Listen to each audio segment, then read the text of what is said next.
I had people that were cleaning them. Marines are, speaking of the Air Force, again, we landed in Korea, and I want to say that was an Air Force base too.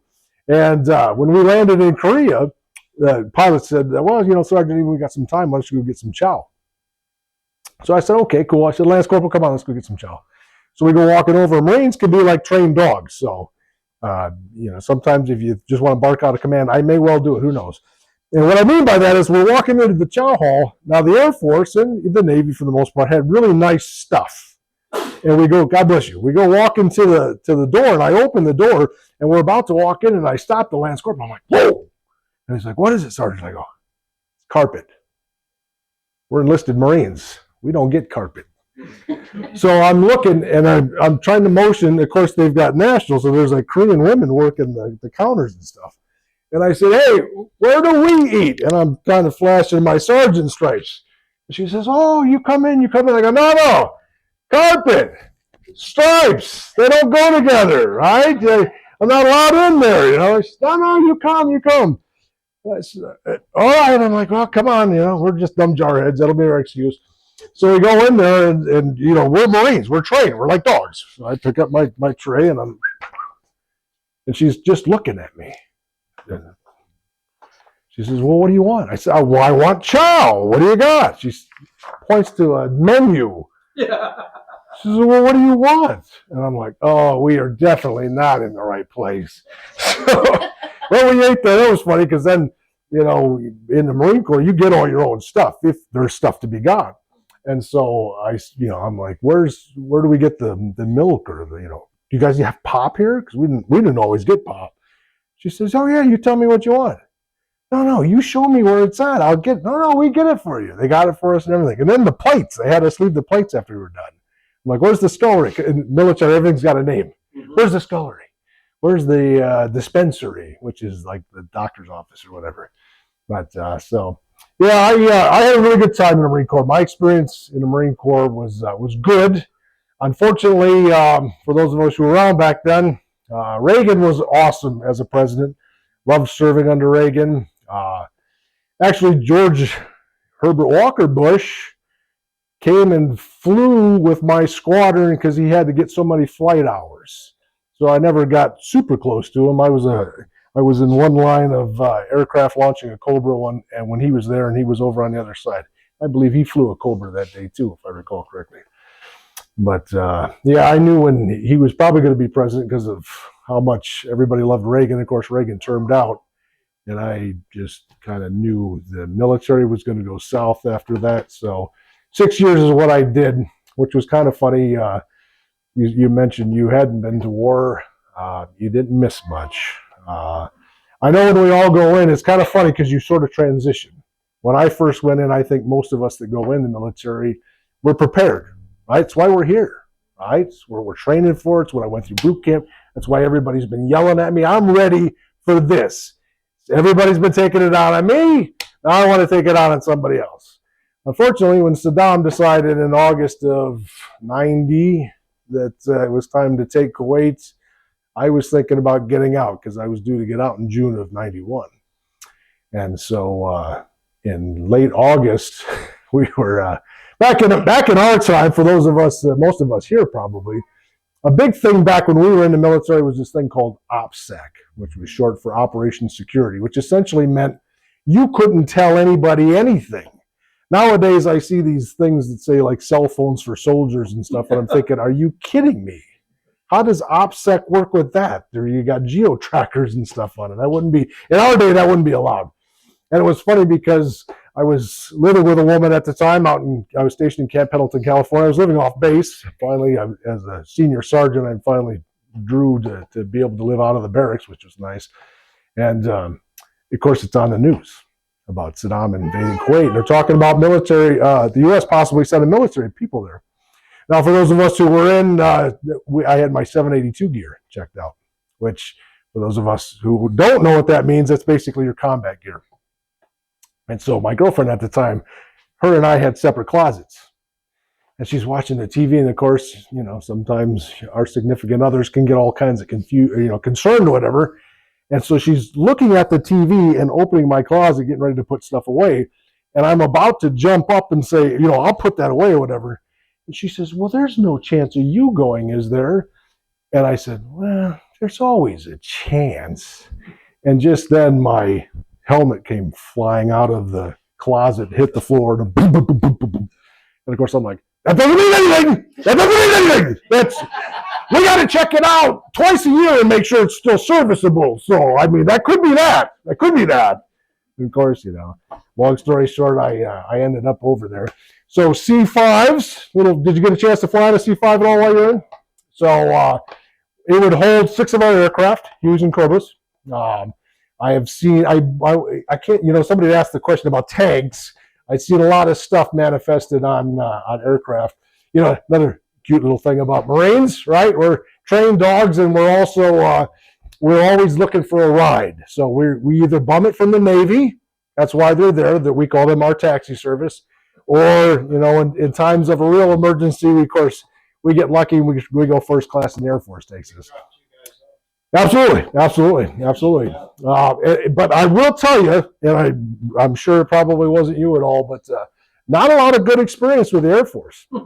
So one of the coldest days I ever experienced, we landed in Anchorage, Alaska. We were on our way to Okinawa, Japan, and the doggone aircraft broke down. So, of course, they said you have to deplane the one C5 and put all the stuff in the other C5. So it was colder than bejesus. It was the middle of the night, and I'm in Anchorage, Alaska. We would move an aircraft, and then we would run inside, warm up for a couple minutes, then we would run back out and finish loading it up and all kinds of good stuff. So that was strike one. Strike two, so when I was on the rear party coming back from Desert Storm. So for those who don't know, you have usually an advanced party. You have what's called the main body, and then you have the rear body. So the advanced party is a small group of people who basically go there ahead of the main body, and they set things up, make sure everything's ready, make sure you got where are we going to put up the tents, or what's our housing going to be, where's the CB's going to set up, the bathrooms or whatever. So, and then of course the unlucky guys, depending on the situation, coming back, the unlucky people are the people that are on the rear party, because the advanced party leaves, which I don't believe we left Desert Storm with an advanced party. You had the main body, which was basically everybody, and then of course you had the rear body. So I got stuck in the rear body, and I remember arguing with Top at the time. And Top is a master sergeant. For those who don't know, Top is like a nickname for a master sergeant. And Top and I had a very good relationship.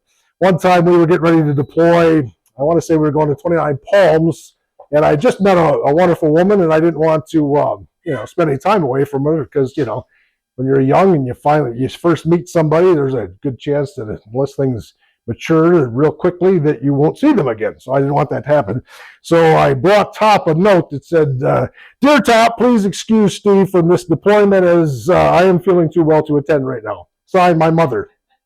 In which case he said, "Very funny, Sergeant Nemeth, get on the bus." So as they're getting ready to come back, now mind you, I'm short. So for us military guys, short means I don't have a whole lot of time left in the military. I'm about to get out soon, right?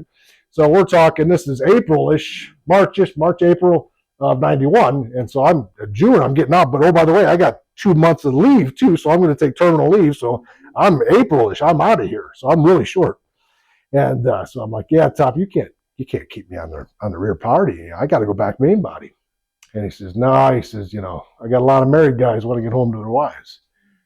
And I said, well, I'm living with somebody. So I'm in California law. Essentially, that's common law. And it's like we're married. He says, listen, I need somebody I can trust to make sure all my aircraft get back. And I said, well, I appreciate your situation, Tom, but I'm just a sergeant. I'm an E5. You need a staff NCO to be able to sign for all that gear. And he says, that's why I'm leaving you the gunny. We have this gunny that's, he was a grunt which is an infantry guy who had came to the squadron, and he was going to finish out his career in the squadron. So he was one of those guys that had the rank but not the experience with us. So I got stuck with Gunny. So I thought, so me being the smart guy, Gunny says, well, Nemeth, what do you think we should do? I said, well, Gunny, we got 4 birds to load. We were bringing back 24 of our Hughes and Cobras. We had 4 C4s. And I said, well, I think we should divide up the GSE gear, which is ground support equipment gear. we'll kind of keep the two sticks together. All four of us are probably all going to fly in together. It's not going to be a big deal. But just to be on the safe time, I'm going to prepare for the worst, hope for the best kind of a guy, right? So I said, one of us should probably go first to make sure if we need to set something up, like getting tugs or something to get off of the aircraft, that we can do that. And then, of course, somebody needs to be back to make sure everybody makes it. So he says, well, you've done a pretty good job of getting everything squared away. He says, why don't you go first? And I said, Gunny, I like the way you're thinking.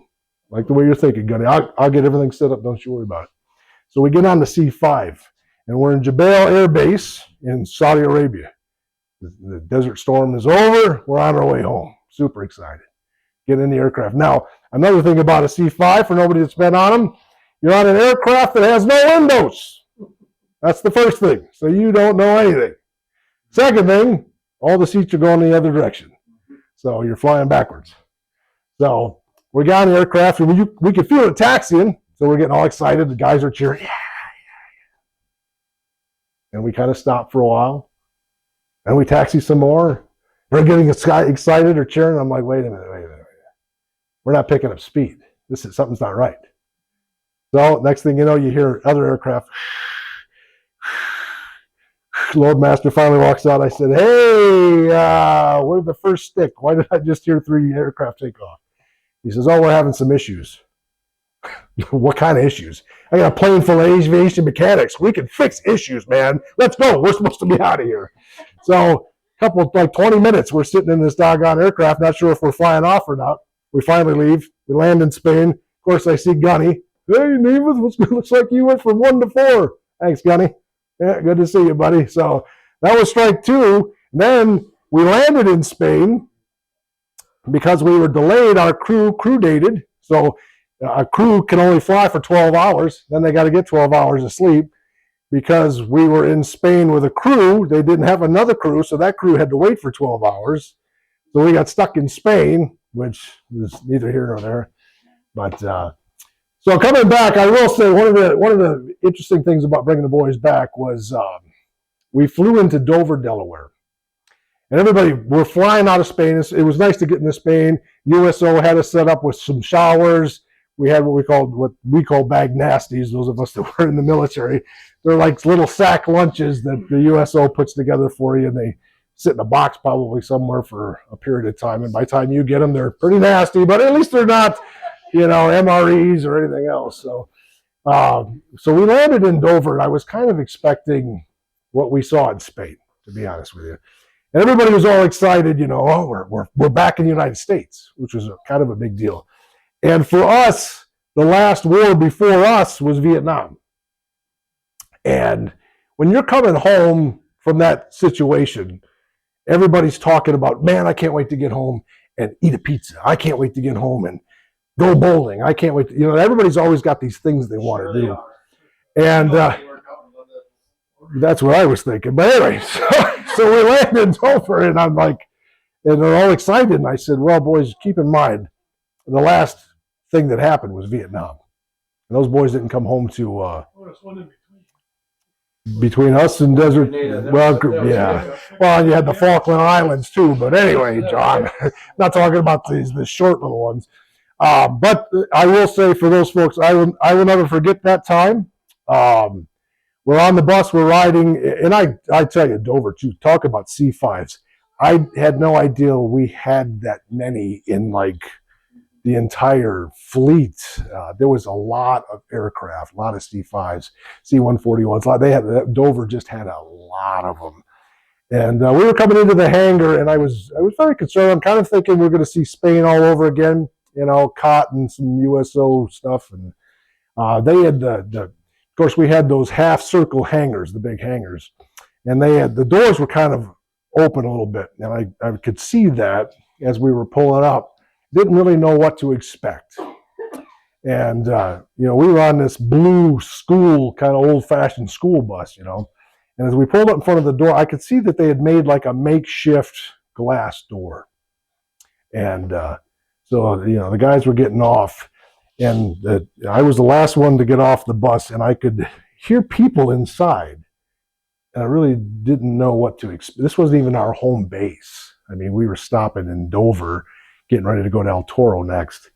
And those people, I tell you, it still kind of chokes me up to this day.